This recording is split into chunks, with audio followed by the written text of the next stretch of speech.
let's talk a little bit about futures, because I found a couple lines that I'm I haven't really even looked at them yet. I haven't even looked at them. I'll hit you with them, and I just get your reaction. So at Bet Rivers right now, Gonzaga to win the title is plus 205, which basically means you will triple your money if you bet on them. Do you like that at all? Or do you think there's value on that? Yeah, there's value. I mean, I don't hate it.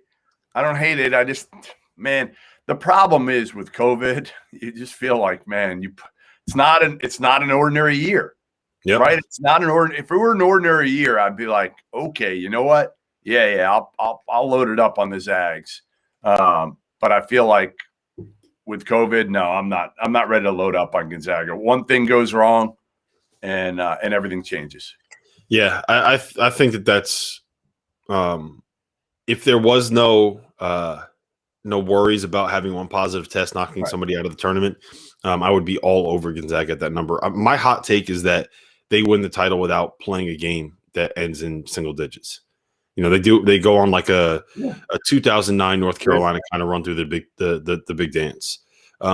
There's two other title futures that I am interested in. The first one, I got them up. The first one is Baylor plus 500. And I think that number's come down a little bit. Like all season long, we've been saying Baylor and Gonzaga are basically at the same level, right? Well, now you're getting 3 times or 2.5 times the value on Baylor that you are on Gonzaga. Good value. And like the issue, so we said the number the other day. Since they came back from their pause, Baylor has been the 180th best defensive team in the country. Well, they haven't had a chance to rep out their rotations, and I've made this point over and over again, but the rotations are so important with Baylor because they force baseline and pre-rotate everything. So their entire defensive scheme is about being able to play in rotation and being able to play in that scramble mode, and they just don't have that shit down crisply yet. They're rusty. So you give Scott Drew 8 days to kind of figure this out, and I think that there's a lot of value on Baylor at that number. I also think that they have weird matchups against potentially North Carolina and Purdue, but I don't think that they have a really all that difficult of a region. The other one I like is Iowa, and this just because in the last 6 weeks, Iowa's been a top 10 team defensively. And if you can get them at plus 1,700 right now, like that to me is the best non-favorite title feature that you can get.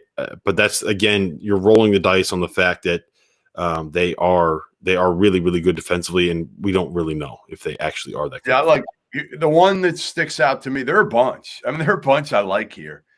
I like Texas. Right? We both have Texas going to the Final Four right now, don't we? I mean, how do you not like them at plus 200, right?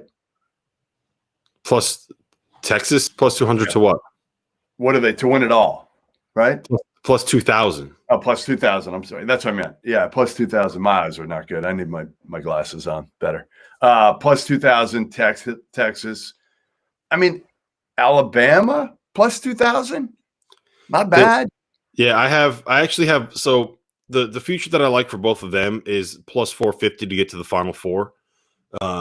Because I think, like we talked about this quite a bit, but I think that Michigan loses at some point early on without Livers.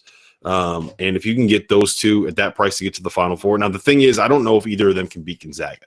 So that's why I wouldn't want to take them to be a title future. But I'd like both of them to get to the Final Four. I would probably lean Texas over Alabama. But I mean, both of those, there's pretty good value. All right.